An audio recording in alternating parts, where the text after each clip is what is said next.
Welcome back to another episode of Black Seinfeld. This is the show about nothing. Absolutely nothing. In case you don't know, you should know, this is the notorious, the infamous, the problematic, the cat eater herself. And you know, I'm not talking about the meow meow. I'm actually talking about real cat here. Azealia Banks, Bashtin, one of the greatest what if stories within the last decades, you know?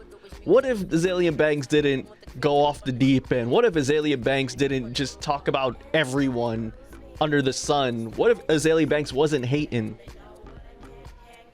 She'd probably be one of the biggest artists ever, in my opinion, with her sound, you know, with the rap and the house fusion. I think she could have been something, a top prospect of that decade of the 2010s. Yeah, I believe so too. There was a lane for people like her in order to make music that could blend hip hop plus have some house vibes to it. It was always there, you know, but she had the personality for it at the time. We're talking about 2011 to 2012. Right, exactly. And this track did come out almost 10 years ago now, Bashtin. 1991 came out 2012, I believe. And again, we are getting older. Oh, yeah. That was definitely a classic. Then yes. I think it was like, the Aqua Mermaid? Yes. Mixtape. I forgot the mixtape's name. Came out right after. And I thought, like, okay, this is legendary. Then everything kind of went sideways from there. I'm not as sure how to explain it. It's like it went there downhill. Are fans, but there are also people that know that she's problematic in like the worst type of ways, homophobia, transphobia, everywhere for every type of concept you could think of. She eats cats too. Legitimately, she eats cats. Yeah, and that whole story with the cats was very strange. We don't have to get into it. No, we're not getting into it. I do recommend checking it out. Like, go online and type in the cat's bull skull. Yes, and that's all I have to say. Oh, absolutely. But there was a reason why I decided to play that song in particular. I think it goes great with the overall theme of this episode today because there's been a lot of house music releases. It's been a lot of dance music releases within the black culture, black music, hip hop community, R&B community, and we're going to get into that a bit later. But also, I just want to say, hey, again, welcome to Black Seinfeld. If you enjoy this show, if you enjoy this podcast, introduce yourself first. Oh, I didn't say I was the Trinidadian Panamanian Poppy, Rude Boy, Top Gunner, Sakpan Yamada. I'm sorry, I thought I did that already. But no, I went straight into Azealia Banks. I apologize. But yeah, I'm Giovanni Anglin. Hello, everyone. And I'm Bashtin. This is a recording live from LA. Geo is in Brooklyn, New York. What's going on, folks? What is going on? And once again, if you all enjoy this show, please show your support by giving us a like, giving us a thumbs up, rating us 5-star wherever podcasts are available, such as Spotify, Apple Podcasts, Stitcher Radio, Spreaker, wherever podcasts are available. Please just follow us and spread the gospel, share the gospel to whatever RSS feeds, DSPs that you typically use. Share it, and we thank you for that. But also, we do recommend if you have an iPhone to use the podcast and rate, leave a comment. That helps with the algorithm. I do think Apple's one of the biggest ones out there. I think it's still one of the biggest ones, as well as I think iHeartRadio. That's another huge one as well. Hey, hate the application for iHeart. It's just unusable. But iPhones did invest in podcasts much earlier than everybody else. So yes. A little bit shout out to Apple. A little bit. Way back when no one understood what that purple app was. Yeah, they invented the icon, right? The mic with the two circular. It's just such a strange icon. I never liked it. I still don't like it to this day. Really? So I think we still have time to change the podcast logo. But we're also on social media, Twitter and Instagram at Black Seinfeld NY. And we're also, if you have any questions or you want to reach out to us, please email us at blackseinfeldny@gmail.com. We do read them. We do try to answer them as fast as we can. Sometimes there's no reason to answer them. It's just vibes. But other than That's that, right. Gio, how are you doing? I am doing a storm out here, lightning storms. Ooh. definitely slept through them, but a lot of lightning coming through this country, a lot of heat waves. This is the summer you've been yearning for. Well, Bashtin, you are absolutely right. I have been yearning for summertime, but still, this is New York, and the weather's bipolar, and it's actually been really cool today. I High see has that been, jacket you have on. yeah, because the high was 60 degrees today. Lovely. It's been cool, and then I remember last Saturday, it was a low of 59 degrees. I was wearing my thought shorts on, but I was cold, and there were certain days that it was 90 degrees, but it keeps fluctuating, Bastion. There's no consistency. You're right. It is now technically summer. We have now reached the summer solstice, but it is not consistently hot. It is still fluctuating here in New York. And I'm not used to this right now, okay? I'm used to June being hot. I don't like this fluctuation of temperatures, okay? It has been raining. I don't mind that because it's always been the rainy season around here during the summertime. But what I will not tolerate is this cold ass weather. I did not sign up for this, okay? It is Thought Boy summer, okay? We have records that have been coming out recently that want us to be outside, okay? Chopped up for the streets. That's right. Brent Fires is coming soon, okay? This is serious business. Oh, snap. This is Forgot about serious that. works. Exactly. I know you forgot. I didn't forget, okay? I didn't forget about Brent's season coming soon, okay? I do think we're getting some nice stuff for the season, for the summer. Brent Fires is coming, Lupe, for the intellectual people that love to listen to versatile rap. Lupe's coming out with something interesting.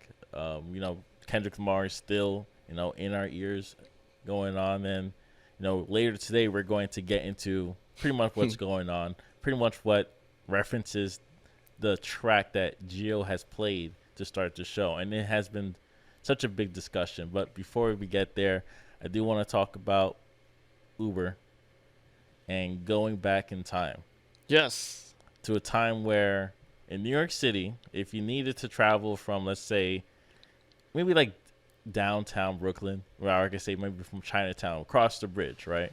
And you needed to get to my side of the Queens, which is very close to Long Island. At night, on a regular weekday from Monday through Thursday, which is different, it could cost you around $30, right? Correct. Friday night, past 12, around 1 a.m., it could cost you around 50, 60. Saturday weekends, it could cost you around 70. We don't got $70. Of course, the feel to hop on a ride with nobody in sight, you don't have to take the MTA, feels great. But sometimes you just can't afford that $70 because, even though Uber does recommend and they do advertise to do not drink and drive, call us. Your prices say otherwise, but still do not drink and drive. Those prices say otherwise. Rather just take the train, and maybe halfway I'll just hop into the Uber. It'll be a bit cheaper. It'll be half price, right? Or hopefully by then it'll be $20 instead of 30. One of the biggest things we use, especially in our youth, in our early 20s, we're now in our late 20s, is the pain of the pandemic. But in our early 20s, we did a lot of Uber pooling. We were sharing the Uber with strangers. Who's we? With strangers in the streets. And it's not, Gio, it's not just you. We're talking to the listeners as well. You're right. Because the listeners are listening. They understand the hustle. That's why I had to kind of give a context of when you're in the city. That's fair. And you want to go home to Brooklyn, want to go home to Queens, right? Maybe you need to go to the NJ Transit. You're coming from Brooklyn. It's like, how are you going to get there? I don't want to take the train. I have to share a ride with somebody. And that ride saved you, what, $40, $20? Hey, it added extra 10 minutes, but come on. An extra $20? That's DoorDash right there. I'll never forget the time where my friend was telling me a story about sharing an Uber pool with a couple that was in the city, and they were going to the airport. Unfortunately, them being in an Uber pool, it was to their detriment because she was in the car. So the Uber driver was dropping off my friend first rather than this couple that had to go to the airport. And so they ended up being late to their flight, and they couldn't get on their flight, unfortunately. But that was the first thing that crossed into my head. That's I remember that story. I do tend to think of that story every time I hop into the airport. I always try to leave in 2 hours. Well, I'm always flying domestic, so 2 hours and 30 minutes before I get there. And I never understood that story. Because it's cheaper, and you talk about time management. Spend the extra $30. You want to get there in time, especially for an airplane, which is really hard to replace the ticket. But it's like you said, Bash. People want to save a couple bucks, save a couple dollars. Not for that. Like, even if you're going, like, there are certain situations you shouldn't use an Uber pool for. I'm with you. Job interview, going to work late. I'm with you, but we are on the brink of a recession now, Bash. And the whole reason why they brought this back is because we are on the brink of a recession. Okay, inflation is going crazy. Okay, the price of milk has gone up. Okay, y'all spending like damn near $9-10 for gas in LA. Okay, Nah, it's about $7. Okay, Average $7. Yeah, crazy. Like, yeah. In LA. Yeah. This is a smart move on Uber's behalf right here. This is a smart move. Lyft hasn't done it yet because I am a Lyft user. I use Lyft predominantly because most of the time Lyft is cheaper than Uber for whatever reason. So I use Lyft all the time. But I've never used the Uber pool ever whenever I use my travels. Personally because, I don't want to be in some car with some person I don't know because it feels more private in that sort of setting. If I was in like a dollar van, I wouldn't mind so much. You feel me? But I feel like I gotta diss you on live air. Okay, please. You don't go far away from where you live. That is true. That's the only reason you don't do it. However, what if I go outside? You know what I'm saying? I told you I'm outside this summer. But you're not outside out of like so far out of the radius. Remember, I live very close to Long Island. I'm 15 minutes. Like, if I wanted to walk, right? You went to UBS Stadium. That's literally 15 minutes away from my house, walking distance from Long Island. Mm-hmm. Now, if I wanted to go to your house, it takes a long time. It takes roughly 54 minutes to get there around that time, especially late night. Yikes. Oh, well, more like maybe like 5 p.m. It will take you 50 minutes to get to your place in Brooklyn. By car. Okay. But no, I'm saying if I do go to the city sometimes, a lot of times now, and if it's past a certain time, I'm not hopping on the train. I'm hopping on the car. I'm going home. So I want something that's private. You feel me? I want something that's to myself rather than being in a car with the drunken asshole. Yeah, like I said, there are situations in time, and around that era, you knew and you calculated when you would take the share and when you would take it solo. I'm not saying I share 24/7, but I did understand when to switch. If I'm coming from the city, take that F train, drop me off maybe at 71st or maybe Roosevelt, then switch there and do a share. Easy. That's just the way it was calculated back then. Also, you're younger.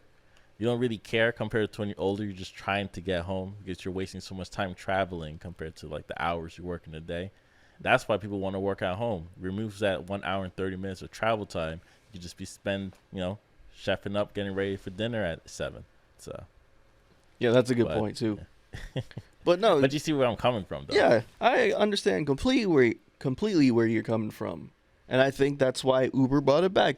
They understand everything that's going on with us, economics wise, money wise, and so I think it's a good move. Now, will Lyft follow suit? I think so, or they might just lower their prices even more. I doubt that. I think this is all in all a terrible plan. What, the Uber pool? Yeah, it's still too early for it. I think they could wait another 2 years before introducing it. To reintroduce it? Reintroducing it, yeah. So 2024. Yes. Why in 2 years? No, because we're still in the pandemic. We still have, for the listeners. Oh yeah, we're still If you're in a traveling, pandemic. I don't know if you travel on airlines. One of the biggest things they did is they removed mask restrictions. That's right. And there was a cause and effect. What was the cause? Everybody mask off. But what was in effect? A lot of employees have to call out. Hence, there's less airline people, and a lot of flights get delayed because they ended up sick of COVID. Of course, they no longer had to take 2 weeks off. It's more of a 4 to 5 day type thing now. But come on, that's a lot of days. Still, That is still in a the lot of airline days. industry. Heck yeah. And it adds up when multiple people are sick at the same time because you decide not to wear a mask, and they're also not wearing a mask too. Ignorance is bliss for everybody. Boom, get sick. True, Be and back next week though. especially being on a plane too, where it's easier to get sick too. Yeah, that's why I'm afraid of cruises. It's way easier to get sick on a cruise. You get sick with other stuff too. There's a whole 36 diseases you could get on a cruise. We don't allow to get into it, but airlines are a little bit more prepared because they have the air ventilation system. It does work very, very well. If you have an air filter infiltration in your house, just very similar to that. Same thing as not airlines, malls. They also have those things as well. I'm afraid to go on cruises for a total different reason. I'm afraid to go on cruises because I'm black. And Really? It brings up old generational trauma. I don't like boats. Okay, now you're making up stuff. Oh no, But, I'm dead ass, bro. yo, I'm it's serious. crazy because the I'm number serious. one people that go on boats are Niggas. old people. I know. People more closer related to those people. I Not know. You. I know. You're not even close. You're chilling on land. In Listen, New York City, Bashtin, out of all people. there is a scientific studies that focus on generational trauma and can it be passed down from generation to generation. I.e. Bashtin, the reason why I don't like boats is because our ancestors, Kang, was being brought to us This on man from boats, Trinidad, by on the way, shit. folks. There was slavery in Trinidad, people. I know. All right, Mr. Haiti, Mr. 1803, huh?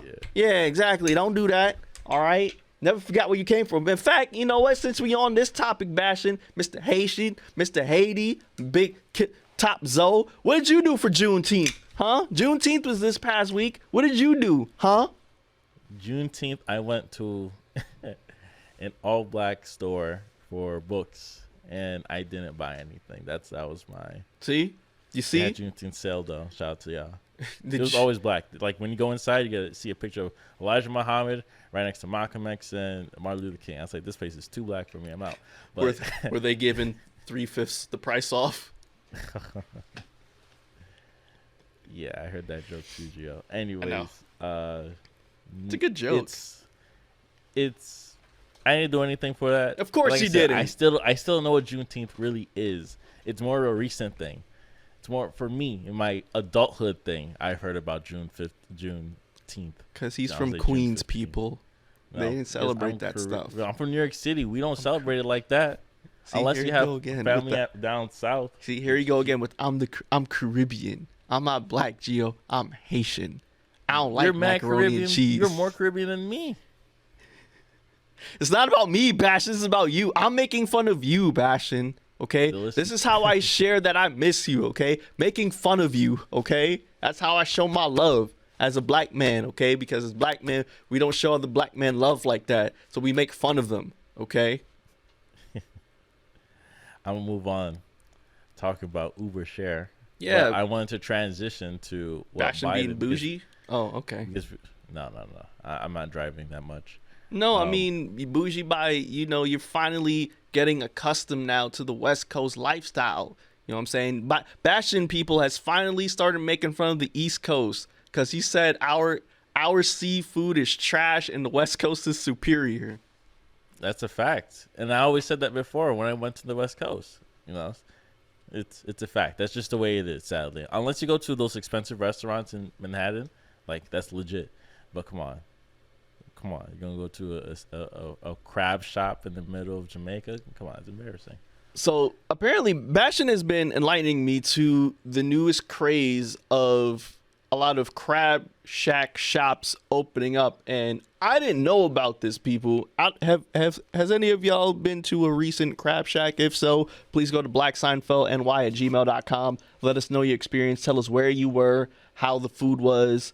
Tell us all of that, because I'm Was not it familiar. a big restaurant, or it was just like a quick like a stop and buy and dip out real quick, Like a Long John Silver's type thing? like a Long John Silver's type That's thing. fucking gross. Yeah, There's a reason why there isn't many Long John Silver's left. yeah. But anyways, I did not know about this latest crab shack craze, because all I knew about was like chicken sandwiches, right? That was the main thing that you and I were focused on. I didn't know that there was a huge crab shack craze going on, because crab isn't that cheap. It's more one. You're right. I think that's what it's centered around. Crab boil. Oh, or boils. crawfish. Yeah. Okay. So you're buying that big thing, you're eating outside, you got a bib on, splashing everywhere. You cannot bring a first date there because that's gross. Old Bay But seasoning. Old Bay seasoning, all up in your nostrils and stuff. Yeah, clear up your sinus for 10 seconds, but it looks gross.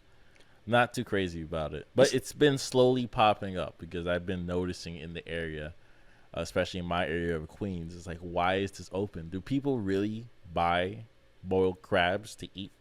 I understand chicken sandwiches. We dissected that like crazy. Here we go again with chicken sandwiches. But boiled crab is Crab boils. something very, very strange to me.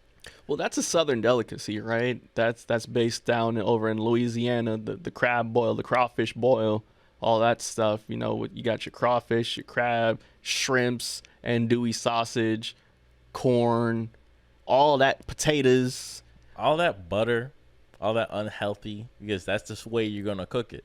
That's what makes it really tasty. Exactly, Bashtin. There's no such thing as a healthy crab boil. Oil. Was it not pork oil? Pork fat. There you go.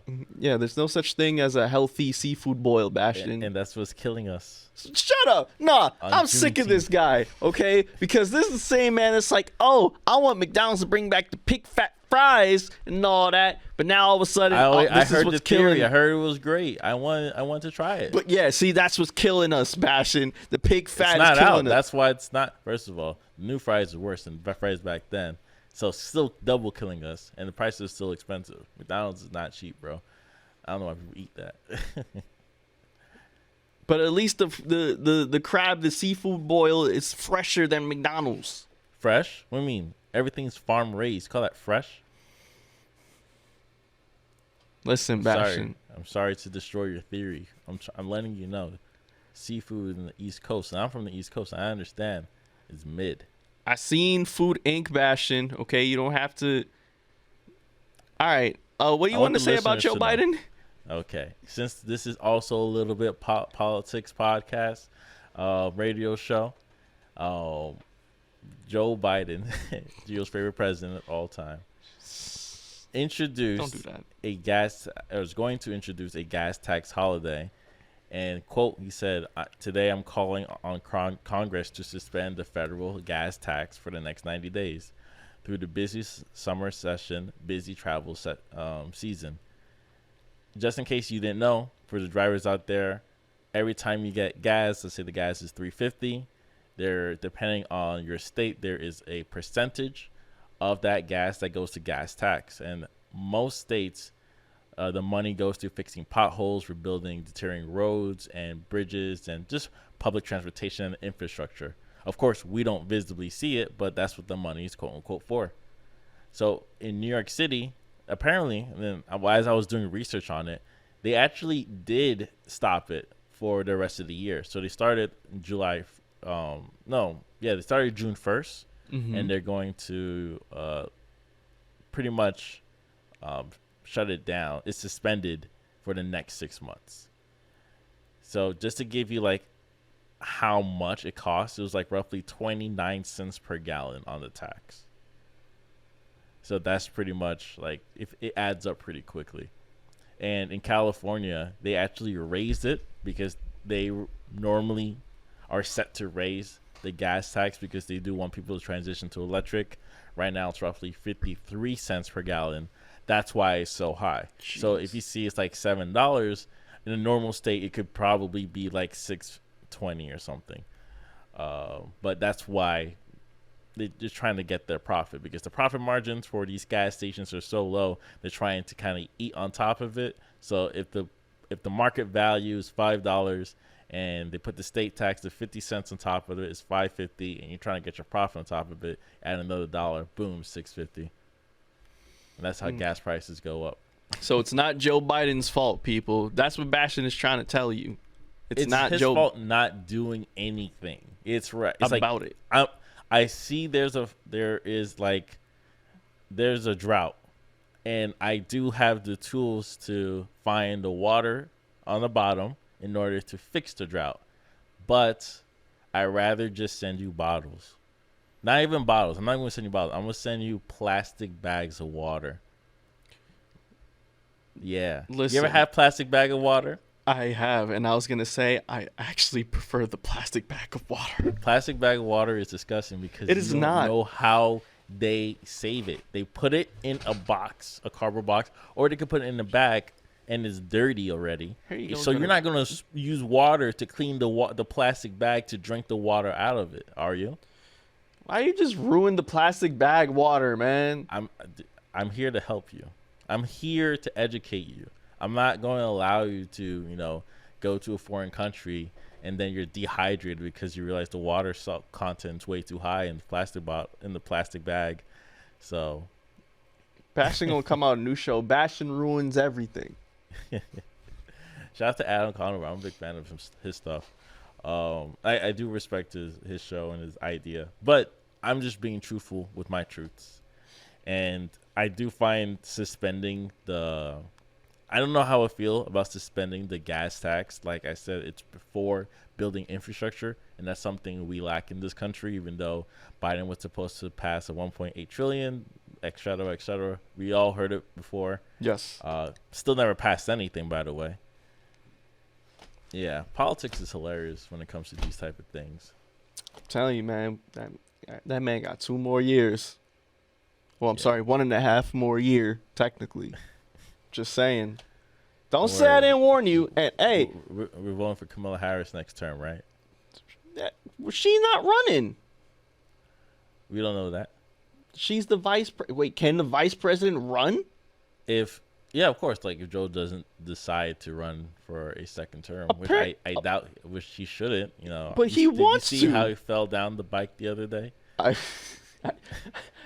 It's not his fault though. It was like he locked in and he got stopped. Right, I did. Okay, and even the right over there where we're making fun of him. I think that was wrong. By the way, you don't make fun of an 85-year-old man falling off of a bike. That's not nice. Okay, it's not funny. Exactly. I thought the whole thing was like he stopped to do his presidential due diligence, right, to wave at the people.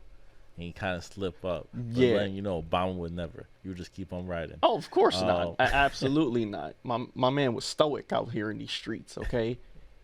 He had a presence and aura to him. Obama would never. But, hey, I just want to say, I want to take this opportunity right now.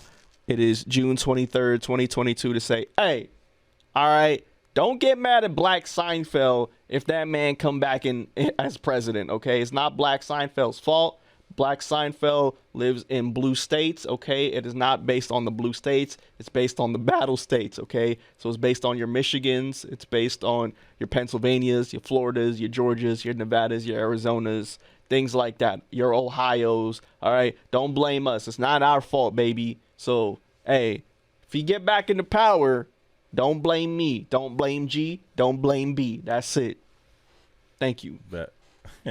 Yo, let's get into the first song. Sure, Bashtin. Let's get into the first song. Like I said before, there's an overall arching theme to this episode, right? It's about a genre of music. It's about house music. It's about black music. It's about rap music. It's about all of that stuff, right? And there was a gentleman that dropped a surprise album last Friday, called Honestly, Nevermind, and that man is one Aubrey Drake Graham. And so I'd like to play a selection from that album, and this one is called Sticky, one of the better tracks of that album. We'll be right back with more Black Seinfeld, and when we come back, we're going to get into all that stuff. Stay tuned. Welcome back to Black Seinfeld, ladies, gentlemen, non-binaries.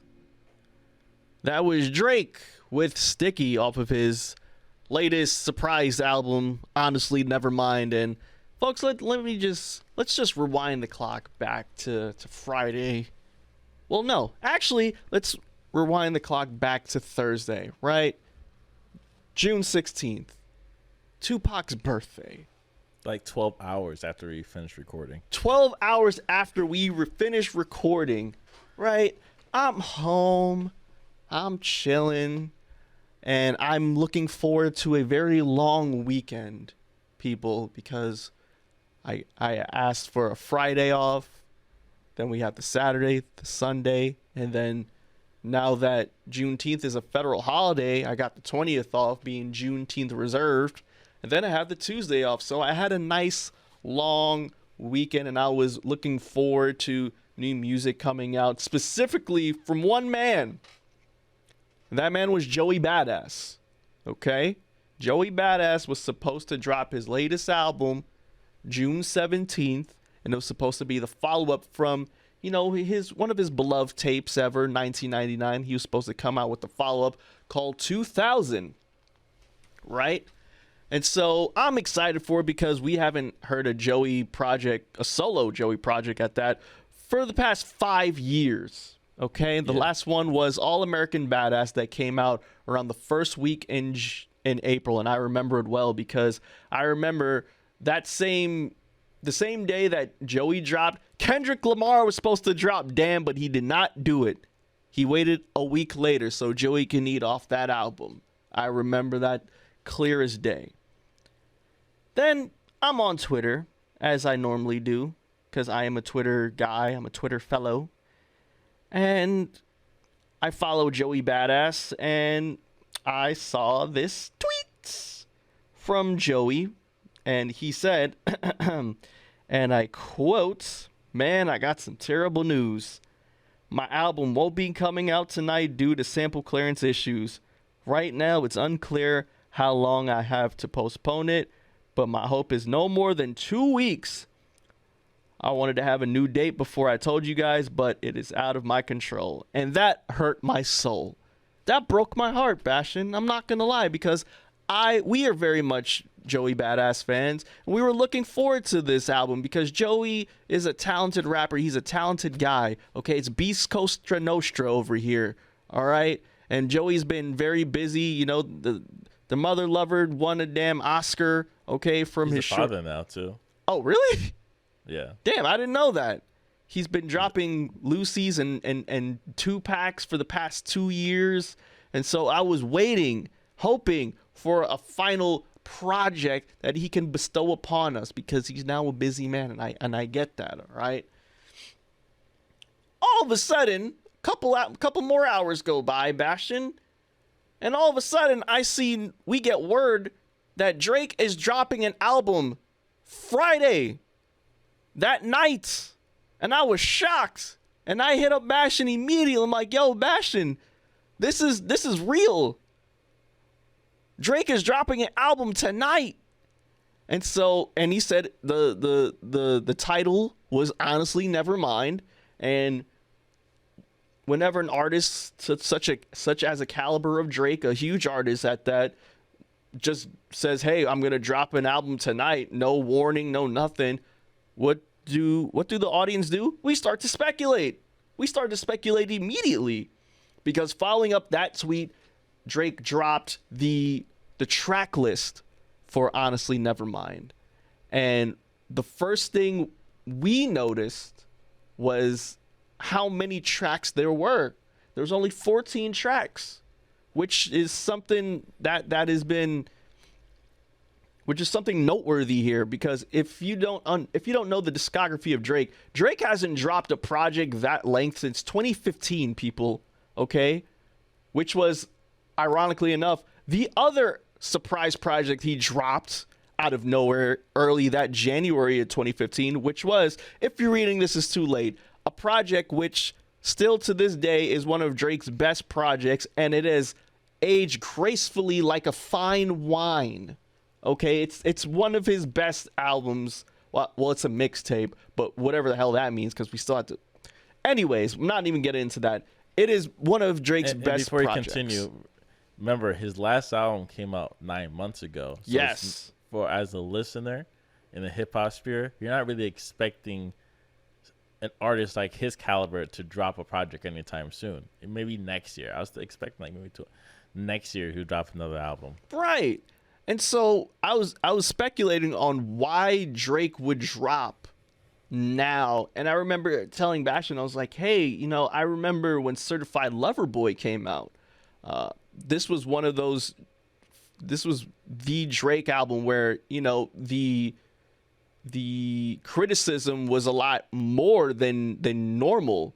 And the main criticism this was one of Drake's albums where there was no real growth to it. It just felt by the numbers. It felt very unmotivated, felt very bare bones. It felt like Drake was just, catering to, of course, the many fans that he has, but there's nothing new to it. It just feels mid, to as a lack of a better term. And so I was naming off all of the other artists that came out with what was deemed a very heavily criticized album or a mid album. So I brought up cats like Eminem with Revival, and then coming out a couple months later with Kamikaze. I brought up Anderson .Paak with Oxnard, and then him coming back a couple months later with Ventura. And I was like, hey, Bashtin, do you think this is Drake's response to the criticism that CLB had? Because Drake hasn't given us, like I said before, he hasn't given us a 14-track album since 2015 with, if you're reading this is too late, and all of his other projects, Views, More Life, Scorpion, CLB, those projects are like 20 tracks plus, over an hour long. So I'm like, yo, is this the album where Drake is going to be rapping his ass off? Is this the album where Drake's going to give us cohesion? Is this the album that rap fans, that fans of Drake that's been with him since not even 2009 but 2008, 2007, is this the Drake that we're going to be getting, Bashtin? And Bashtin was like, I'm not sure, but you sure make a great fucking point there, Gio. You make a great fucking point there. I should have said something that was on my mind. But sure. Because you gave such a great argument, giving examples as Eminem and Anderson .Paak, just hearing the criticism and coming back with a project that people wanted right after. And it was good. It's still their sound. Drake doesn't follow that formula anymore. He no longer cares about that. Oh boy, formula. I know that now. And I kind of remember that because Views was one of those albums to me that still had like great songs for his fans loved it, but I thought, okay, maybe he'll come out with something better next time around. And we got More Life, which just a bunch of singles right in the album, no real concept, which is still fine to me because as long as people groove to it, it's perfectly fine. We had to edit Scorpion's that. It's the same thing. Yeah. And then CLB's the same thing. So I should have thought by looking at his prior 4 projects that if he wanted to go back into theme like he did for his like Nothing Was the Same and Take Care and Thank Me Later, he would have done it already. He would have done it for CLB. But because he didn't do that, I was like, maybe he will never really go into theme the way we want him to go into theme. Right. Because he knows how to stay alive, which most artists don't. That's true. But following the theme that everybody says for you is not a great thing. Because Anderson .Paak followed where people want him to go. But to be honest, what he's doing now with Bruno Mars is the different direction. And it's probably the best direction for him to go right now. Same thing for The Weeknd. Like, we know Weeknd knows what his fans want, but doesn't go that direction. That's why he's able to stay around even longer than everybody else. Right, but So, and I yeah. think there's a commonality between those artists that you mentioned, like Anderson .Paak, like The Weeknd, and that commonality is growth, Bashtin. There's growth within those artists. There's growth within what the core fans wanted them to be, and what the music they want them to create versus the music that they're creating now, and it's still true to form. It's just a more refined and evolved version of that. I felt like this for a while now, and I keep using the world renowned chef analogy for like the past week now, because I think it's something that we can relate to. You take this world renowned chef that that grinded out from the beginning and got his name from all these dishes that he made and all these restaurants that he made, and now that he's in a position where he can just attach his name to something, and the food could be mid as hell. The food could be average, but people are still going to go to it. People are still going to love it because of the name itself, because it's the world renowned chef. Same like with gaming. Call of Duty was huge for like the past decade, right? You had Modern Warfare, then Modern Warfare 2, then Black Ops. But then Call of Duty started getting stagnant because Call of Duty kept coming out every year, and people eventually started to be like, yo, this is the same every year. I'm getting sick of it. And that's what I thought Drake with CLB, I thought that's what Drake was sort of headed towards. Like, all right, I think like people are starting to get tired of Drake a little bit. Sure, he's always going to have his fans and his core stands. Of course, there's just a huge number of them. That's why he could get away with all that stuff. But the criticism that I was experiencing was something I've not seen before, especially with Drake. Like, earlier on in the past decade, people had the Drake is like memes, Drake is soft memes, but this was different. This was okay, we've heard this before, Drake, give us something new, because we've heard this for the past decade. So that was my mind state, right?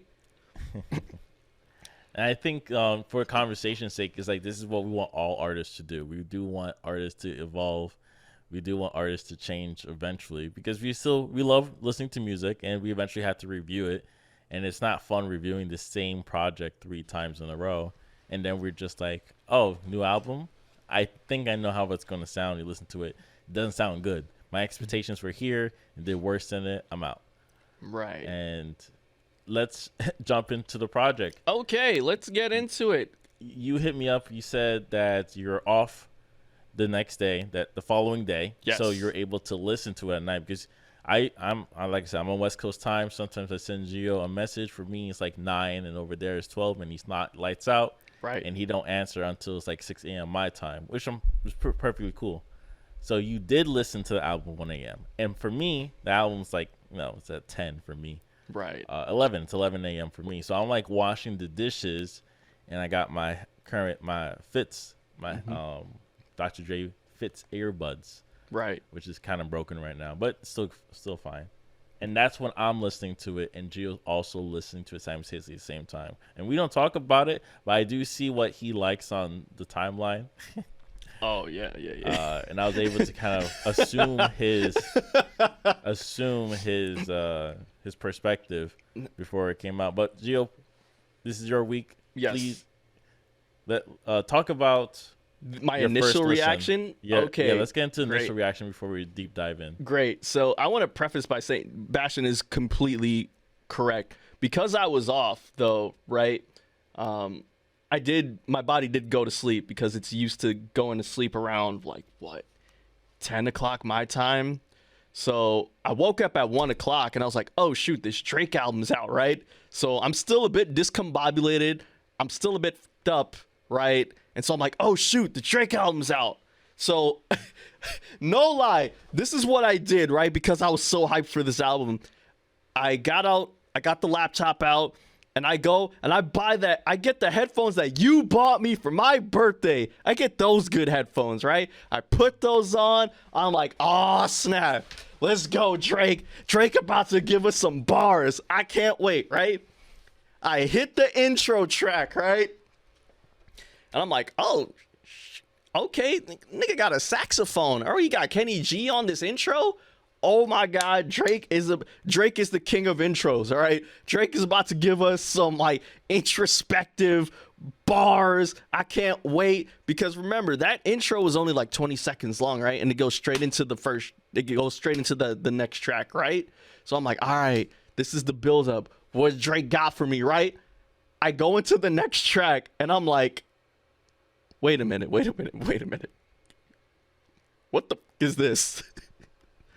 What the hell am I listening to? What was the first track off that album? Not the intro, but the actual first song that I listened to. It was Falling Back, right? First 10 seconds into this, I'm like, okay, what the hell am I listening to right now? Well, you got me shook because you got me shocked because this is something I was not expecting, right? And as I'm listening to, I'm like, okay, this is Bashtin. This is the Bashtin headphones. Why does this vocally sound bad right now? Why is this sound clipping my headphones right now?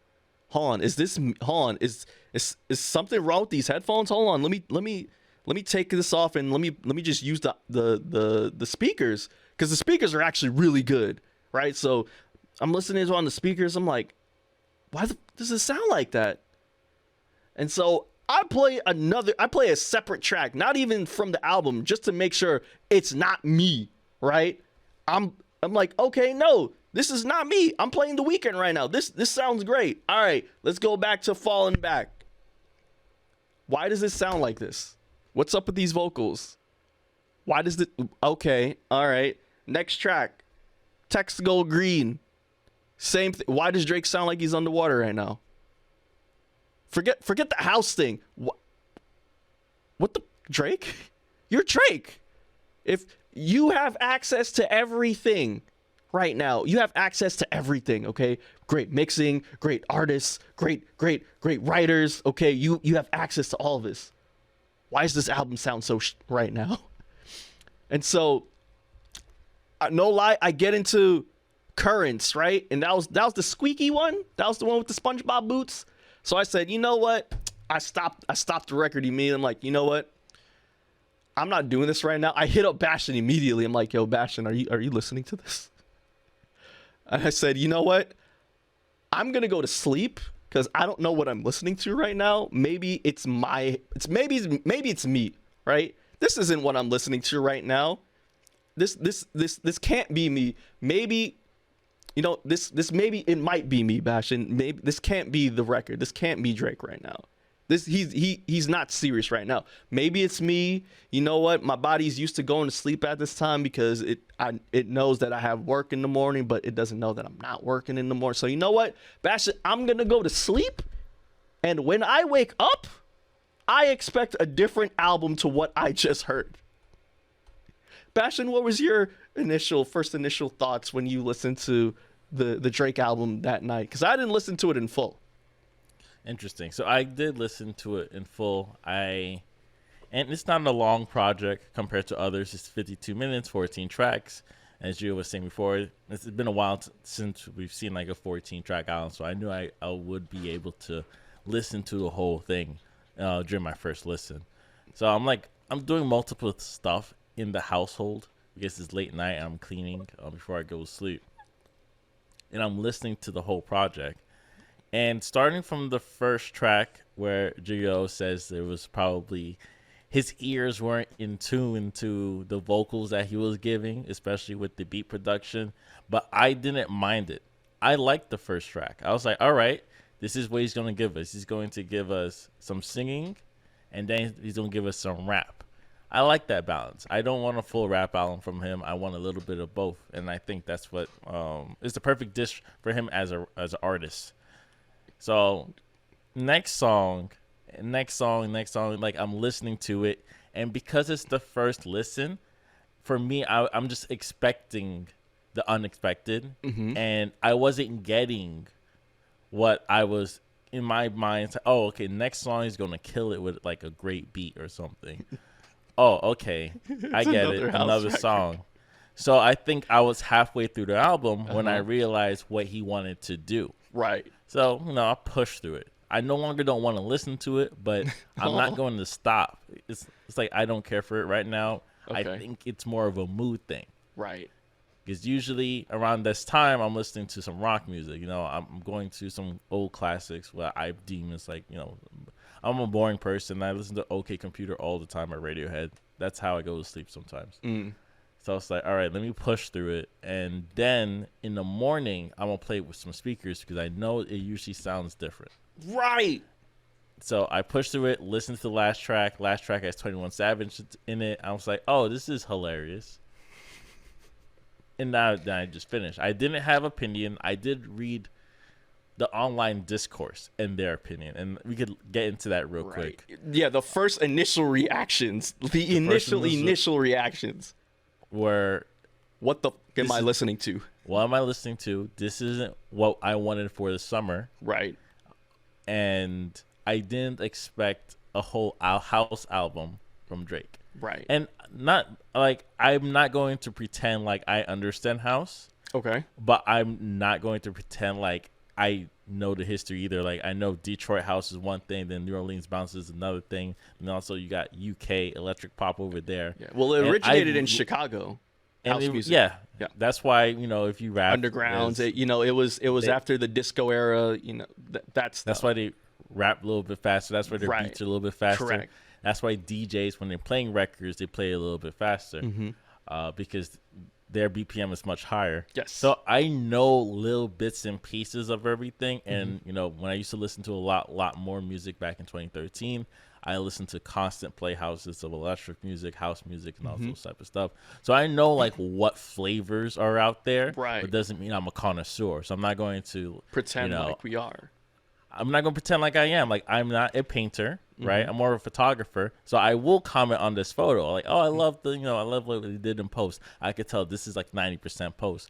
But I'm not going to look at a painting and say these brush strokes are messy, right? I just can't. I just don't like it. That's all I could say. And that's how people were reacting. Because I could tell, if, the new Death Grips album comes out, we could tell, like, oh, this is your first Death Grips project. Here's a list of other experimental like rap music you should listen to. That's why I'm such a huge JPEG Mafia fan. And that's kind of what we're getting from the people online. And I didn't mind the discourse so early in the morning, 1 a.m., 2 a.m. in the morning. And I was like, you know what? I think I'm going to treat this album differently in a day or two. And that's kind of where I got to my official opinion on the album. And Ajiro, did you listen to the album in any other type of media besides headphones?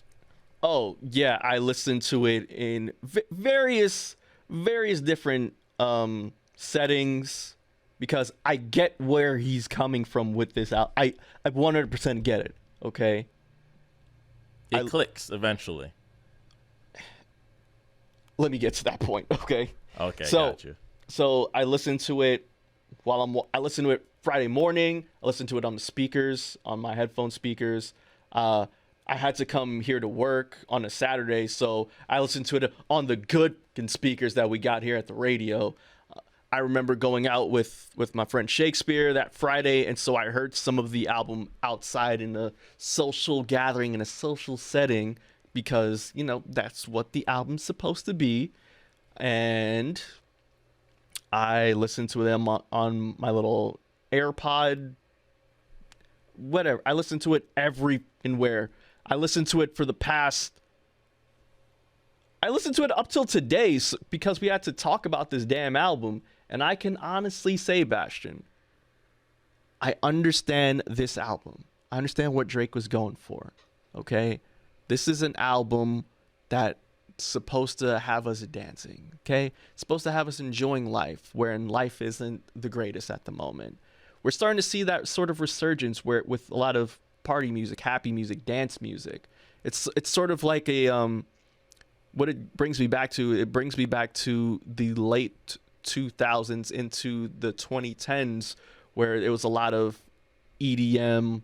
You saw the rise of dubstep. You saw a lot of party music happening at a time where we had a full-blown economic recession happening. So the music that counteracted that was, we saw the switch up with the Black Eyed Peas, and we saw the rise of course, Skrillex, and Cascade and Kesha. It was a lot of Flo Rida, of course, being one of the biggest pop artists to ever come out of that era. It was heavily dance focused and dance centric, right? And so I'm starting to see a lot of that come back. However, with this Drake record, it is still the same Drake record. It just has a house plaster over it. It feels very bare bones. It's not mixed well to me. Vocally, it's not his greatest. It doesn't sound the best. And I think, and what irks me more about this album is Drake has made better house records than damn near most of the records that he has on this project. Like, if you know me notoriously, Bashtin, I hate singing as Drake. But when he came out in 2017 with More Life and that song Passion Fruit, remember when we made that little list of like songs that we plucked from that playlist? Passion Fruit was on there for me. Mm-hmm. That other track that he did with Black Coffee and Georgia Smith, you may need to get that song was on there too. So I'm like, yo, he's the damn Mama We're Coming Home song back in 2013. That was house influence. Yeah, he did a lot more in 2009. Right. Especially in the first album. But the difference is, and this is something I was just thinking in my mind, where there's a difference between using like the 808 and heartbreak sound, like the Mr. Hudson sound-esque, to like house music, where it could be very similar samples or very similar drums and chords. Maybe even the synthesizer sounds similar. But that's kind of the blend that I was looking at. It's like when I was listening to his album, it's like maybe he was trying first track, actually the first 3 tracks. I was like, maybe he's doing his own 808. And then it got into, no, he's making like house pop music for people to listen to in like big speakers.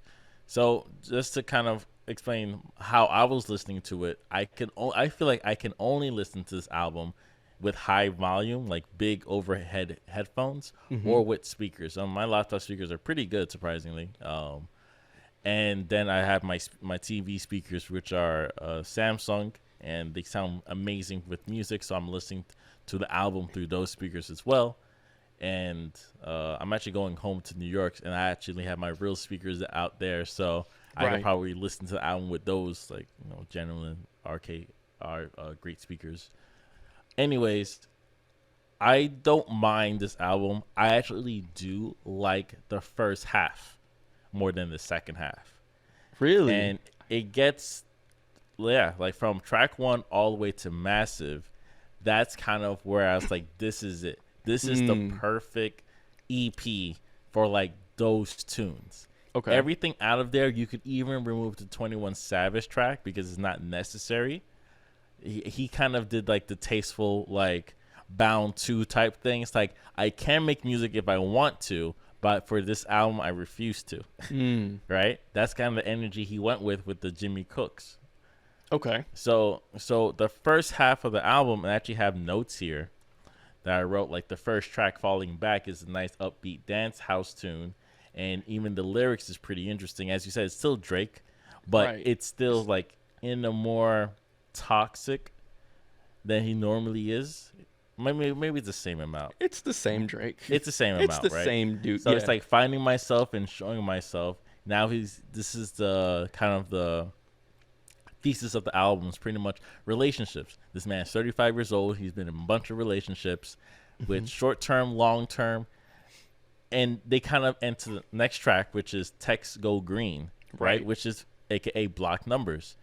So in an iPhone, when you block someone's number, text go green, like it's an Android. Right. It's very, out of all tracks, this is the 2009 Drake I was listening to for this track. It has like the large piano, very, not synth, but I could say slightly distorted, cloudy. I'm using a lot of subjective terms, but hopefully you understand what I'm trying to say. It's a darker ambiance than the other songs. So it's like, all right, this is great. I like this, where this is going. This is the third track in the album. And then you get to the next track, Currents, aka the SpongeBob song, and the Mm-hmm. squeaking noise did irk me, and it still kind of does, but the song overshadows like the squeakiness. It's almost like, well, when I first heard it, it's like, oh, they kind of want to do this like la di da di da, like Mm-hmm. when Future was saying that in like that raspy weird voice. Right. It's like, why is that? Or push these people like like you know, like Yeah. that like just like something cartoony that sounded cringe, but after your third listen, you're like, this is my favorite part. Okay. I actually love those type of music. Then, like, you know, you get into Counting My Name, which is great. Then the track you played, Sticky, which is my favorite track. Yes. And then from there, you kind of go sideways. You don't really know what you're getting. I think most of the songs are, I'm not saying they're unfinished, but it gets a little bit boring. I think I wrote in my notes that, like, Massive is an okay track. Flights Booked felt like it should have been produced by Toro Ima, because there was a whole era where he was just making those type of beats, and when I heard it, it's like, how can he not, like, Toro's one of the most accessible. He produced with music with everybody. Like, come on, he makes tracks with Travis Scott.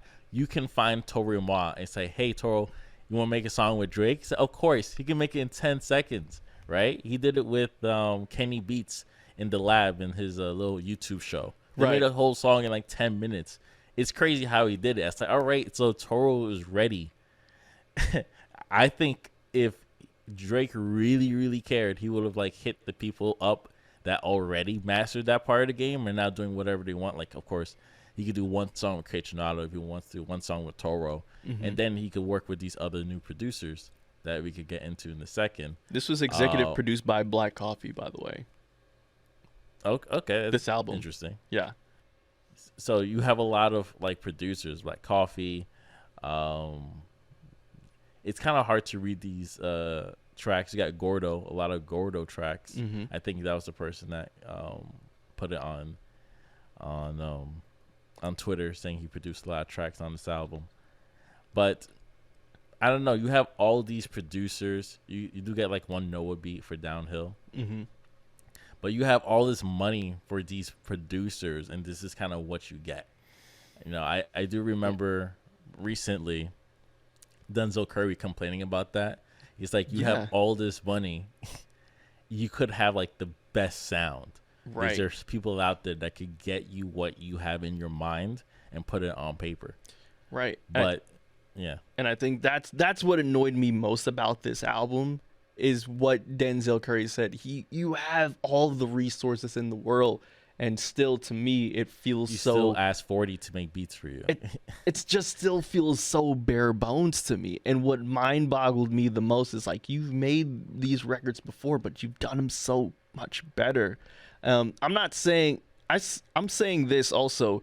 These tracks have potential, and you know, the point of house music too is for DJs to go and cut them up, chop them up, and add them into their mix, and add in whatever synths and bass that they want to, you know, to make the track sound a lot better. And I'm sure we're gonna find a dope ass DJ that will go in and make a fire ass track out of these Drake tracks. Now, for Calling My Name, right? Here's my issue with that record, right? It had such a nice build, right? It was building up to something, right?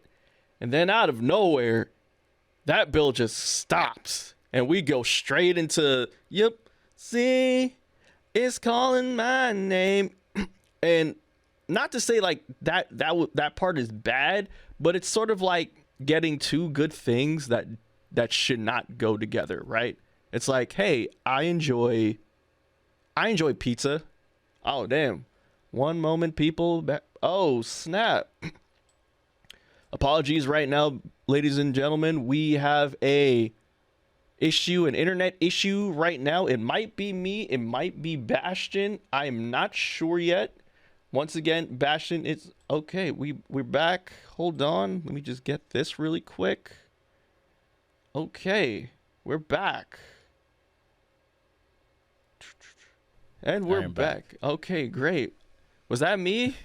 I think it was you on your end. Yeah, sorry about that. I apologize. But again, calling my name, if that track felt like two things that are really good, but they should not go together. It's like, I like pizza. I like peanut butter. Peanut butter should never go on pizza. It's not good.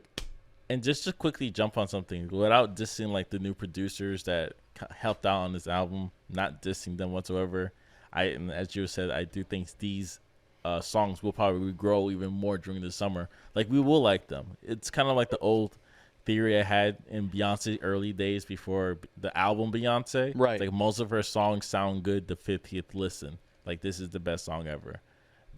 Yeah. But it's also house music too. So house, you're supposed to chop them up. You're supposed to go in and chop. Maybe he wants remixes, but right, just to quickly talk about his first album, he had like Boy Wonder on there. Yeah. As a producer, Francis the Lights, Noah 40, No ID. He got a little bit of Kanye on that. Mm-hmm. But those are the producers that helped him get that sound, and Timberland and stuff. But yeah, like Boy Wonder. So it's like, you could still use those producers, but find a producer to kind of like, you're a multi-millionaire. Ain't no way like you got to use these guys. Not dissing them per se, but it's like, in order to bring it to the next level, there are producers that do that. What was the feeling that I got from all of those artists that I was listening to? Black people and black artists aren't a monolith. We have different genres. There's one thing that unifies us all, Bashtin, as black people and in black music, and that's freaking soul. Okay, there's soul in house music, there's soul in rap music, there's soul in R&B, and this album to me lacks that, except for the two songs that I like, which is Massive and Sticky. Other than that, I don't really rock with it. And I'm the type of person that if I don't like the music, I'm not dancing to it, no matter how fine the girl is. I stand there with my arms folded and I'm not dancing to it. I'm that person. Hey, I definitely understand this album's not for everybody. I think he had the understanding for it, but at the same time, these are the songs of the summer. No, it's still Bad Bunny for me. Bad Bunny. No, it's gonna be in rotation. I know it is. I know, DJ, man. You're gonna get like 8 minutes of Bad Bunny and 16 minutes of Drake. I already hear Massive and Sticky a lot. I haven't heard the other tracks yet, but Massive and Sticky, which is still my two favorite tracks off the album, I hear that constantly now. I haven't heard. He can make millions just off of those two records. Oh, of course. And he's done it before. Of course he has. I'm not saying he isn't, but that's how I feel currently about the album. What would you rate it right now? Don't do that, because there's truthfully only two of the house tracks that I like. Three if we're going to count. What the hell is that called? Jimmy's crawling, Jimmy's wheeling, Jimmy's firecracker, Jimmy's cook, Jimmy Cooks. Because for me, if I rate the first half all the way to Massive, like I said, that could give you a nice 7, nice 8. But the overall project, it's okay. Like I said, the second half just doesn't hit. Maybe it hit later. I don't know. I'll give it some time. Right now, I'll give it a good 6. I give it is it listenable? Yes. Are there tracks you could add to your playlist? Yeah, I think you should do that. Do you have to listen to the whole project? No. I give it a 3. I don't like it. It's terrible. I don't mind it. I like the songs. Like I said, Text Go Green is hilarious. Currents is great. Calling My Name, Sticky. He got it going on. This is one of the few instances where you like a record and I don't. Yeah, it's rare. It's very rare. Like I said, I played it for like just background music, and I was vibing the entire time until I wasn't. Okay. And it was the tracks that I didn't like. Right. This is not hidden. What's going on? That's fair. It was hidden for a good 30 minutes. What's going on? That's fair. So, I understand. Yeah. But I think also, Bashtin, we should get into the Twitter reaction to the album now that time has subsided. Time has passed. We don't really have to get into it. I do think it's just the same. I do think it's just people being subjective to and lying about their knowledge on house music and stuff. I don't know. Like I said, like I listened to playlists about house music. I never took those names. I just randomly listened to back in the day before streaming service was a thing. Yes, more sites like SoundCloud where it's just people put up playlists and you just listen to it. That's what I did back in those days and just bumped it. Sleigh Bells was fire to me, Calvin, yeah. Fair enough. So yeah. Okay, all good. Well, do you want to take a musical break, or do you want to get into the next album that also came out that day? Which let's get into this new Logic album. Yes, Vinyl Days, because I wrote a bunch of notes for it. Okay. And I have a track from Vinyl Days too that we can play as well. Let's play afters. Okay. Then we're gonna get into our main thing afterwards. But before we get into this, we do have to quickly just talk about Beyonce for like 2 minutes. Yes. Because it kind of fits into the theme of where music is going, which I don't believe music is going this direction. I just think these two major artists decided to make music, and it just happened to sound very similar. Beyonce came out with a new single. Yes. It has more of a house flavored beats to it. And a lot of people are the joke is like, oh, this is better than Drake's thing. And to me, it's like, this is almost the same okayness as Drake's songs. It's called Break My Soul. Yes. A lot of Big Frida sample. I don't know if Big Frida's in there. It's just sampled Big Frida throughout. Yeah, I mean, I think it's a Big Frida sample. For those of you who do not know, Big Frida, big New Orleans bounce pioneer legend. So yeah, it is New Orleans bounce and house influence, that record, which Drake is more house influence and not dance hall. You jack offs. It's not dance hall. This is also a Dream production too. So shout out to the Dream. Oh, nice. One of the best producers out here. Radio killer. I don't know. I heard this album. I heard the songs with a lot of hype and momentum from the Drake, and it's like, all right, I'm putting in the speakers. And when I heard it, like the first half is okay, second half is great. Like you hear where the production's going, right? But it's whatever. It might sound better in the context of the maybe, album, because I don't really like it like that. It's okay. I like the second half, but yeah, you gotta listen to the whole song. I'm not gonna skip to the second half. Right. Although I did contemplate quitting my job because Beyonce told me to. These tracks, I don't even know how I feel about that. Like you straight up billionaire telling me. Right, exactly. Music. I understand. I get it. But no one wants to relate like that. I just want to listen to your billionaire problems. Right. At least Drake was honest in Churchill Down. He was like, I'm so rich my music isn't even relatable. Like, see, at least Drake was honest about it.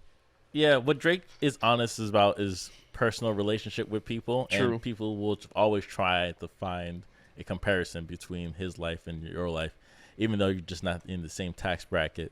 People will treat you differently. Yeah, he drinks 42 for fun. 42 shots for fun. 1942, by the way. Don Julio. For fun. That's top shelf tequila, people. That's like $5 to him.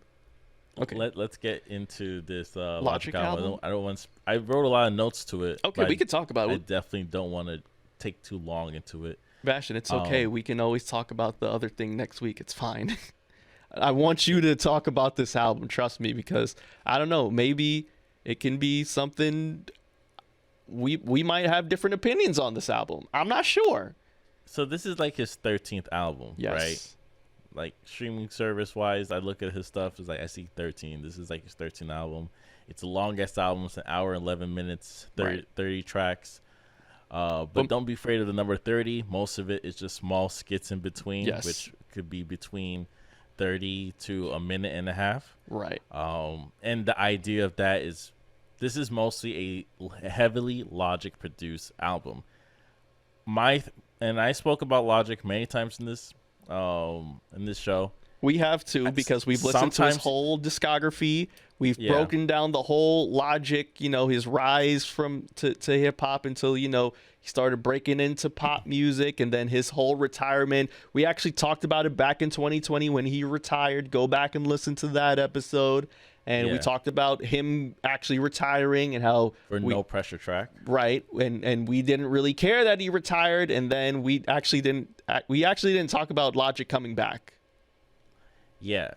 I did not talk about YS Collection Volume 1. Didn't talk about Bobby Tarantino 3.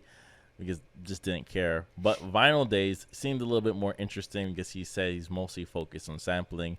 And a producer like Logic, I did comment on his production, especially in his early days. Some songs were good.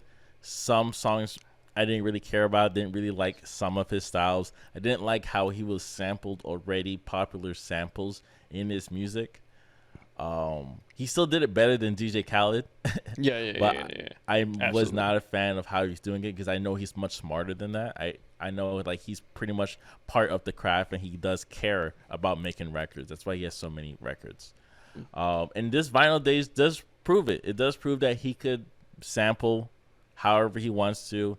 He does take different styles and put them together in this album, which isn't a problem. Like you could tell it's high level Jay Dilla influenced productions between how his drums sound, heavy on the sampling. And one of the themes in this album is like the voicemail. So it's old school 90s voicemail skits. And there's a lot of people I actually listed: Morgan Freeman, J.J. Abrams. I do have a problem with the people that left the voicemails. What do they know about hip hop? Who are these non-hip hop savant celebrities that he's asking to do voicemails Aaron for? Judge. That was Michael weird. Rappaport, I get it. Tony Ravello, I don't know who that is. Yeah, me Nems, neither. he's the dude that's been doing the Bing Bong stuff. Yes. Nardwuar, that makes sense. Like Earl Sweatshirt, cool. Ray Wilson, no, why? There's Dwight, for you guys that didn't know. Anthony Fantano was interesting. Leno Wyeth was interesting. I just didn't care too much about most of them. I thought Anthony Fantano had a funny one. Earl Sweatshirt was introspective with it, the way he always is. But come on, he had J.J. Abrams and Aaron Judge. Yeah, Aaron Judge was kind of weird. And like, oh yeah, you should come to Yankee Stadium and perform. What? Some chop beats. Like you want to hang out with him, you don't gotta make a skit with him. You know, perfectly fine with it. And I cannot forget what was flavored through the whole thing was Funk Master Flex. Yes, which I was kind of surprised, but at the same time not really, because Flex isn't that like he knows what he likes and he knows what he dislikes, and he probably heard the record and he chose the songs he wanted to go on top of. So that's why I think, because he wasn't sprinkled throughout the entire project. He wasn't, but he was there for certain songs and certain records that he probably liked. Now there are some songs that just sound good, but I don't think has much replay value. Like for example, track 3 in My Life with Logic and Action Bronson. You listen to the record and say, "Oh, this sounds great." Next. And there's other songs that sound great, like Black White Boy or Quasi. You know, Quasi, for example, is a funny ballad to Madlib, because him and Logic are coming out with a Logic Madlib tape in the future. And he's like, yo, Madlib, come back as Quasimodo. People want to hear it. And I know you think your stuff is whack, but people really do care about it. And I'm on his side, too. I do want to hear Quasimodo come back. And that is like weird 2009 comeback tape where it's just a bunch of old Quasimodo records he put together to sell for record label day. I don't know if people know about that. And another song called Bleed That was inspired by Beastie Boys because the way the vocal effect was. The distortion, The distortion, I'm yelling in the microphone but still sound really nice and crisp. Yes. It's kind of rare. I actually don't mind that style if it comes back. La Donda, which was the track where he was kind of dissing Anthony Fantano, but at the same time he wants to strangle him. No, but the first 4 bars, yes. The last 8 was like, I understand the point of view, and we actually did connect, and we talk, and we're friends and now. We're cool now. Yeah, that was sweet. And I saw the video of Anthony Fantano reacting to La Donda. I thought that was pretty fun. Yeah, I thought it was cool. Clouds was more like a West Coast inspired track. I think he did a little bit of Kendrick's flow and someone else's. I just couldn't put the name to it. Breathe Control, favorite track. Wiz Khalifa track. Favorite track of the whole album. If I was an artist and I'm a Wiz Khalifa fan, and I got a chance to do a song with Wiz Khalifa, I would want to do this record. Yes, favorite track off the album. It works perfectly well. 10 years for Royce da 5'9", very classy. Royce da 5'9" verse. Thought it was great. Thought he did an amazing job he's a great rapper, of course. Yes. Porter One, a very old school Wu Tang. I would like Yep. to say late '90s esque era Wu Tang, but you got a very cool verse from the RZA. Yes. And I don't know, maybe Logic should produce RZA's next album whenever that comes, because he knows how to use like the old school Wu Tang stuff. RZA definitely has evolved too far from it, so his new stuff always sounds weird. Yeah. Then we have Orville, which is pretty much like Blue in Exile, which is pretty cool. Dang, you didn't talk about introducing Nezzy? Yes, introducing Nezzy, who is a Nigerian female MC. Mm-hmm. She definitely killed it. Yeah. I thought that was pretty cool, where he literally made a song so she could rap on it. Yeah, because I know her from, God damn it, TikTok. She's rapping on TikTok to, like, just old school beats, old school instrumentals, 90s instrumentals. And so I saw one day. I'm like, oh damn, she's really nice. And I remember Logic like responding to one of her videos, and so seeing her on this track now, I'm like, oh damn, that is freaking nuts. That's tight. Yeah. Yeah. Logic knows what he's doing. He's one of the smartest rappers out there in the game. That's why I can't diss him too much on him as a person, but I will go off on his music. Say, yeah, I know you can make better decisions. Oh, well, we're gonna his go. His last album, No Pressure, the one I did listen to, No Pressure, was ass. No, I listened to it too. It wasn't bad. It was the better out of the bunch. It was better. It was better than the bunch, Bashtin.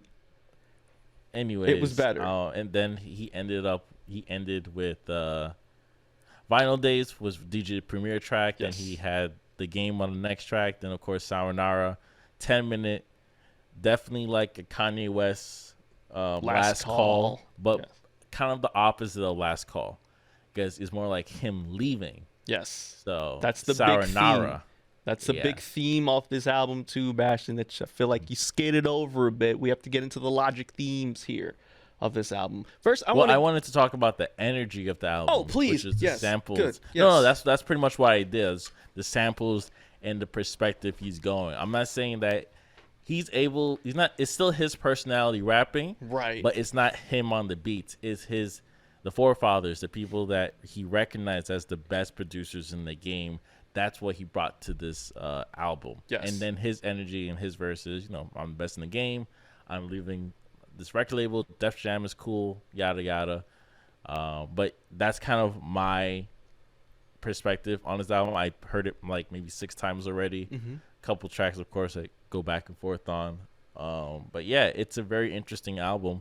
I do recommend people to listen to it. And yeah, Gio, what's your perspective? I know I spoke for an ill minute. It's okay, no worries, man. What do you think about the album? First off, do you like the album? Yeah, yes and no. Okay. It's not the same where you could rap really well, but the song's okay. It could probably sound like Nas in that energy sometimes. Mm-hmm.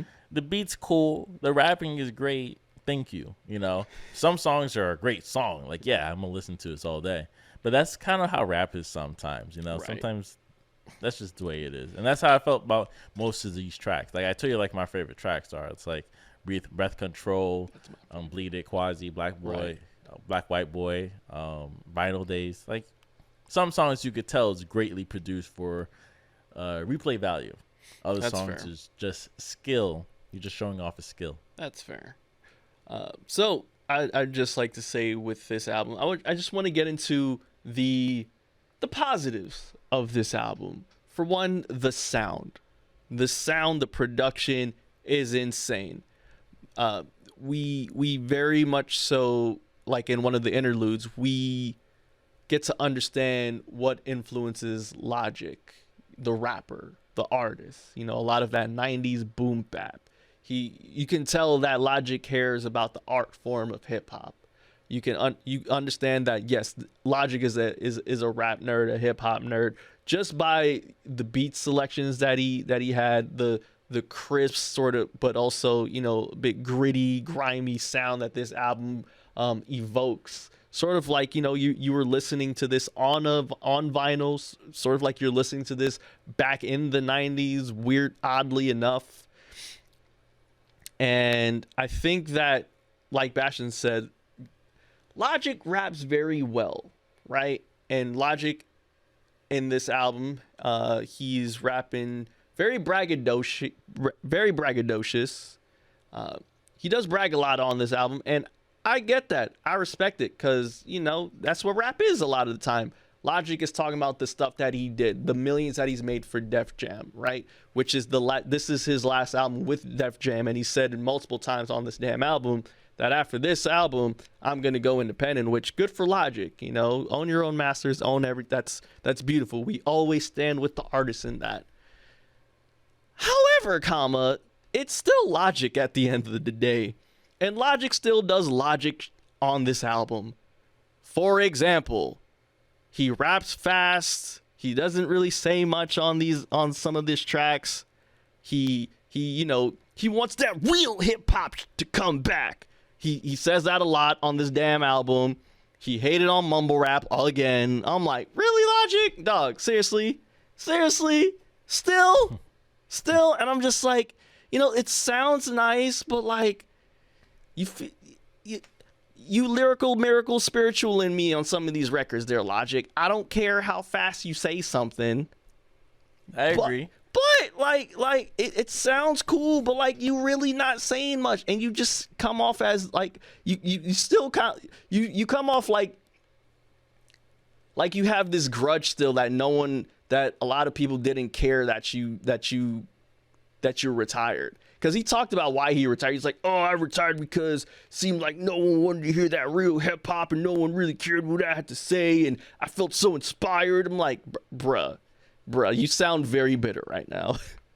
You sound very bitter right now, Logic. Black White Boy is probably one of the best songs that conveyed that message. Yes. Where sometimes there's the bars about nothing. Yes. Like, not just my cousin. Yeah, that's how he feels about Kendrick Lamar sometimes. And actually, a lot of people do feel about certain rappers. Surprisingly, not Lupe, but like they take longer to get to their point. Right. And do more words. Right. And I'm not opposed to that sometimes if the beat is good and, you know, there's a good hook. Mm-hmm. But I see what you mean. And that's why I think why this album is passable for me, because the sound is so great, because he evokes that message over and over and over and over and over and over again. And I'm just like, okay, we can get it, Logic. You went pop, you made all these millions, now you're back to doing music that you want to do. You're back to making that real hip hop. F Def Jam, F the music industry. You're one of the realest in the game. You don't care anymore. You worry about your family. That's all great. That's all fine and dandy. I just feel like you're just a bit bitter about certain things still. Like some of the stuff still, like, it still eats at you a bit. And, you know, my bad, bro. Like, it's still the album was cool though. I liked it. Like, I like the album. You know, I think it goes in. It's like it's in the top. As far as Logic discography goes, like, I think it's that good. I think some people should give it a listen. It's not that long because, as Bashtin said, although it's 30 tracks, a lot of these tracks are like a minute, 2 minutes, 30 seconds long. So it goes by very fast. You know, it's an hour. It's like an hour and a minute long. So it doesn't feel, well, for me at least, I felt like it started to drag on a bit, just a little, because the topics didn't really change that much. Like, it's, but other than that, for Logic, that's what the guest features are for. Right, that's what the guest features were for, and that's what I looked forward to, like the Breath Control and like track with RZA and track with Action Bronson and the track with The Game on it. Like, I was shocked that you know, The Game is coming out with a new album soon. Yeah, yeah. Yeah, he's a mess. Oh man, he's another one. What could have been with the damn Game? Yeah, sometimes you just gotta shut up. Stick with the old school people, you know. Yeah, but you know, burn your bridges. Sometimes you just gotta shut up. 50's a different case. Well, Jesus Piece was pretty fire though. It was. Remember the 2012? I don't remember how it sounds, but see, the Game, I know that was like my last favorite one. And I thought the Red album was hilarious because Kendrick Lamar killed him in the first track in the city. Yeah. Yeah. And then I would Martians bring that versus up. Goblins. Love Martians versus Goblins. But anyways, back to this Logic album. Will you enjoy this album? Even if you're not a Logic fan, yes, because you know what? A lot of like rap Twitter was like, yo, like Logic actually like dropped something dope, which you don't really hear a lot about, especially when it comes to like black people in Logic. Like niggas, we don't really rock with Logic like that. Let's keep it a bean. Let's keep it a stack, right? We don't really. But no, people were like, yo, like you should actually take a listen to this Logic album because he gets the nostalgia within you. He gets the nostalgia. So that's a huge factor within this. But also there are tracks that, you know, warp you back into a time of, you know, when you were younger or when you were in high school, like the Breath Control track that I'm going to play when we take a little break. So with that, I think this is a good album in the Logic discography. You should definitely listen to it. And that's it on Vinyl Days. Yeah, definitely listen to it. Maybe by your 10th listen, you should make your own playlist and choose the songs, and boom, that's your own cut of the album. Yes. You know, your own album cut. Absolutely. And now we're just going to take a little break really quick so I can drink some water. It's only going to be 2 minutes and 30 seconds. And this is mine and Bashtin's, one of our favorite tracks off the album. It's my favorite track and definitely off the album. And that is with Wiz Khalifa. Here's Breath Control. We'll be right back. This is Logic from Vinyl Days. Don't waste your time. Thank you, Funkmaster Flex. That was Wiz Khalifa, Logic, with Breath Control off of his latest project, Vinyl Days. And we are back with Black Seinfeld. Thank you all so much for sticking around with us. I have a lot of editing to do with this show. Again, apologize for the technical difficulties. BAI we poor, man, so please, you know, donate to the station if you'd love to. If you'd love to keep listening to us live here on 99.5 FM, go to give the number 2 wbai.org, people. You know, give as little as $5, but hey, if you feeling a little bit, you know, giving, you know, give 10, 15, 20, 25, 100, 1,000 if you want, but please, you know, just understand that this is still a listener-sponsored radio. You know, we have no commercials. The only commercials that you hear is all BAI stuff. You know, you won't hear things that you will normally hear in normal radio. So please, we need to keep these establishments here as long as possible, and you know, help us pay our bills, please. That's all I gotta say. Bet. All right, Bashtin, we have a little bit of time left.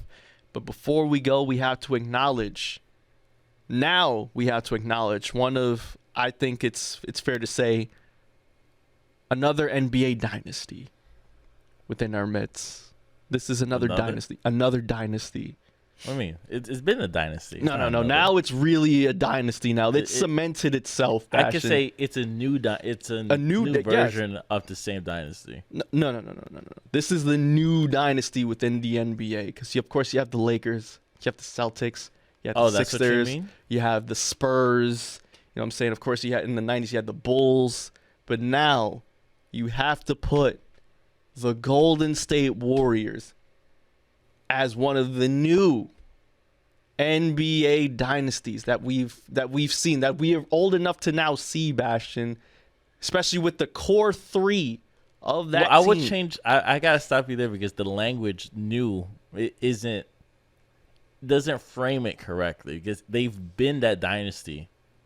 Once they went to the finals 4 times. I think they went 5 times in a row. They did. Right? And they won 3 out of 5. Yes. And now they won their 4th one. Yes. So they've been that dynasty. Once you go to the finals more than 3 times in a row, I promise you, just like baseball is weird, just like hockey is weird, it's really hard to go back once you go there the first time. That's when they were the dynasty. But I could say they reprised their dynasty, which fell from the grace of God for the past couple of years. So with new players and new faces. Right. That's what I would say. It's a reprise. I think that this 4th ring, to me, this 4th championship, I think this cements, you know, Steve Kerr, Steph Curry, Klay Thompson, Draymond Green, you know, that core right there. I think it cements itself like immediately. Sort of like with the Bulls, right? It's like Mike, Scotty, Dennis in like the later half, and then earlier on it was like, of course, Mike and Scotty, and or Mike, Scotty, and Horace Grant, or Mike, Scotty, and B.J. Armstrong. But like, Okay, I see what you mean. In terms of getting 4 rings is crazy. 3 rings is nuts, but 4 Right. rings is just very difficult to do. Like I said, especially having a very difficult 2 previous seasons Right. where you get knocked out before going to the bubble, and then you just have like you got knocked out last year, and during the bubble year, you're just like not even a good team Right. to make it. Because remember, not everyone was healthy for those 2 years, and also people were writing you off due to the exile of one Kevin Durant too. So they had all of that festering within those 3 years, right? So now to see them all healthy, all in full force, great bench. You had Andrew Wiggins, someone who we all thought like this dude had a future, and then we all written him off and called him like a bust basically. We had him like come back and actually like prove himself within the playoffs. We had stuff like that happen, and I'm like, oh shoot, I remember this team. They're older, they're wiser. They might not. They changed this team changed the game. These players changed the game. Well, Steph Curry changed the game, to me at least. And I do think having the big 3 there was a big plus, and also during their route to the team that is right now, they were able to pick and find players that were able to perform on a very high level that they didn't expect. Of course, a lot of people don't remember, and I hope people remember. If you're a Warriors fan, you should remember that you guys had D'Lo, and then you traded D'Lo for like a first-round pick and Andrew Wiggins. And people thought that was a bad trade because Wiggins is a bust, as Gio just said. And I always told people, Wiggins is like one of the 1% athletes in the world, right? He can do all the moves that Kobe and LeBron can do, but he's just not him. It happens sometimes. Some people have the ability to do greatness, but they just don't have the dog in them. They don't have that mentality, that Mamba mentality. They don't have the mentality. And I always thought, it's like, out of all people, I do think Wiggins could work in the Golden State structure. It took him 2 years, and it clicked, and everything just worked. He's great in defense. He's good off-ball shooter. He could dribble. He could go to the rim. He could do, like I said, he has all the set moves to do everything. He doesn't perform on a high caliber every single night. But as long as the defense is there, you're able to win the game. And that's something he did bring into this series. Because let's say Stephen Curry was a bit off during this finals, I would have gave the MVP, the finals MVP, to Andrew Wiggins. Because he was running up. He was in second place. And behind him was Jaylen Brown. Now, I don't want to dismiss the Boston Celtics. Of course not. I am a New York Knicks fan here first and foremost, and we don't care about Boston. Absolutely not. They are a great team, a very strong defense team. Great to see him back in the finals. Great to see them. They are a super franchise, legendary team. 17 rings, and they were trying to go for the 18 with their young core, who also followed in the footsteps of Golden State in terms of keeping their big 3, that core. Jason Tatum, Marcus Smart, and Jaylen Brown. So those 3 players are that core that they've been building for years and years. Marcus Smart recently winning Defensive Guard of the Year, and which is pretty difficult to do for guards. And they just pretty much demolished, or I won't say demolished because they went to. They didn't demolish. They didn't demolish them, Bashtin. We can't do that to them. It wasn't a demolish. They swept Gio's Nets, but they went to Game 7 with both Bucks, defending champion Bucks, and then the Miami Heat. So, and they almost lost that Game 7 with Miami Heat too. If Butler hit that 3, it would have been a way different finals. And then you get to, of course, the Warriors-Boston series. Yep. Very great series. These are 2 very strong teams. The only reason, in my opinion, Boston lost is they probably just don't have the experience for it. That is true. And sometimes it does show. Stephen Curry played really well. I think he only had one bad game, and they won the game that he had a really bad game in because Andrew Wiggins stepped up. They had someone like Gary Payton II, who is all around a great defender. And once like his dad came back from injury, once he came back from injury, he was a big help for the team. Then you have players like Jordan Poole. Amazing. He has not similar, I won't say the same, similar shot selections to Stephen Curry, but he's a great offense player. Passes a little bit of a problem, but he's 22 years old. I think he could fix that up within the next 2 years. Of course, you have Draymond Green and Klay Thompson fixing everything. Another thing that surprised me and a lot of fans was Kevin Looney. Kevin Looney has this thing like a vertebrae or like a problem sometimes with his nerves. That's why he was kind of sitting out maybe like 2 years ago. But this year he played all 82 games. And I always said if Looney was a little bit more athletic, he'll be a crazy dominant player. And he showed his athleticism straight in this finals.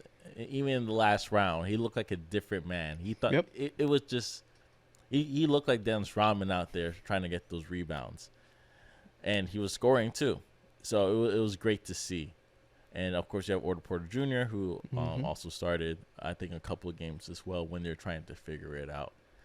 But other than that, this was a really fun series to watch.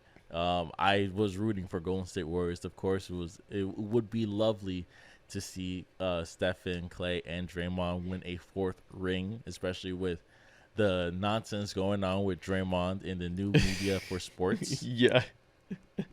Or you're aware of that, Gio? Yeah, I haven't listened to it, but I know of it. I think we cut out again. Ah, damn it! Really? Yeah, I think we are cutting out again. I have a lot of editing to do here. Hopefully. Hello? Oh, yes. Can you hear me? I'm back again. Okay, all right. I'm back. We are back. Where did I cut out? Sometimes I can't tell when I just keep talking. Where you talked about Draymond's podcast? Yes, the Draymond podcast. Yes. And people were asking, it's like, do you think Boston Celtics coaches are listening to your podcast? Because he does a podcast at the end of every game. Right. And the thing about the podcast is he says the same exact thing that he says in the conference after the game. It's just a little bit more stretched. And there's no such thing as bad press. Those podcasts were averaging roughly around 80,000 views per night. And since people were talking about it, it was averaging around 200,000, 300,000 views. So, hey, no such thing as bad press. You take it. Him. And I'm a fan of his podcast, too. I was telling my little brother that. He talks for 20, 30 minutes. That's pretty much all you need sometimes. Yeah. Draymond's a character, too, so, Oh, yeah. He's great. Mm-hmm. Other than that, it was a great series. It was fun to watch. Like I said, it's very exciting to see greatness happen in front of your eyes. Stephen Curry's 34, and he's still saving the team when he scored over 40 points around Game 4, I think. Yeah. And everybody was playing bad, but he had to take over. And that's Boston, how you know. Jason Tatum was nowhere to be found. Mm-hmm. So where did Jason Tatum go? So let me ask you this, Bashtin, before as we're wrapping up, with this new championship added once again to the Golden State Warriors and the mythos of Stephen Curry now growing larger, does this solidify Steph Curry as one of the top 10 players? Do you think, or not? I'm gonna tell people what I think about top 10 players. I think it's just ESPN garbage. Okay, that's fine. That's fair. But he is, and he should be put in as in one of the. He cut off. You cut off, bruh. I can't hear you. Damn it. Yo, BAI, man. What's up with this internet, B? What's up with this internet, man? I'm sick of this internet. All right. We got to do something about the internet, okay? We got to fix this internet. All right, I want Bashtin to come back one more time so he can finish his statements, and we gonna wrap up because this is blowing mine right now. Okay, I don't even want to put this episode out. Wow, and I got kicked out, bruh.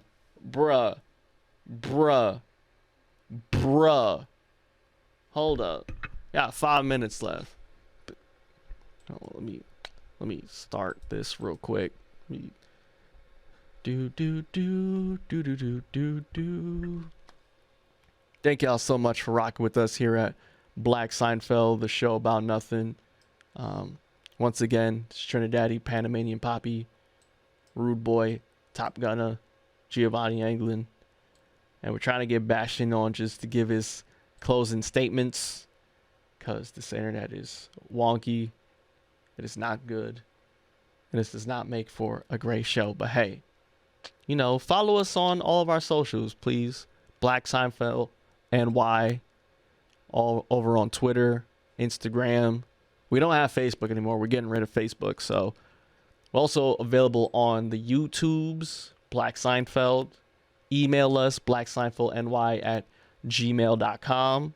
I don't think we are able to get Bashtin back on. This internet is acting up way too much. So I guess I'm just going to have to call it really quick. Hold on. Let me see. I'm connected real quick.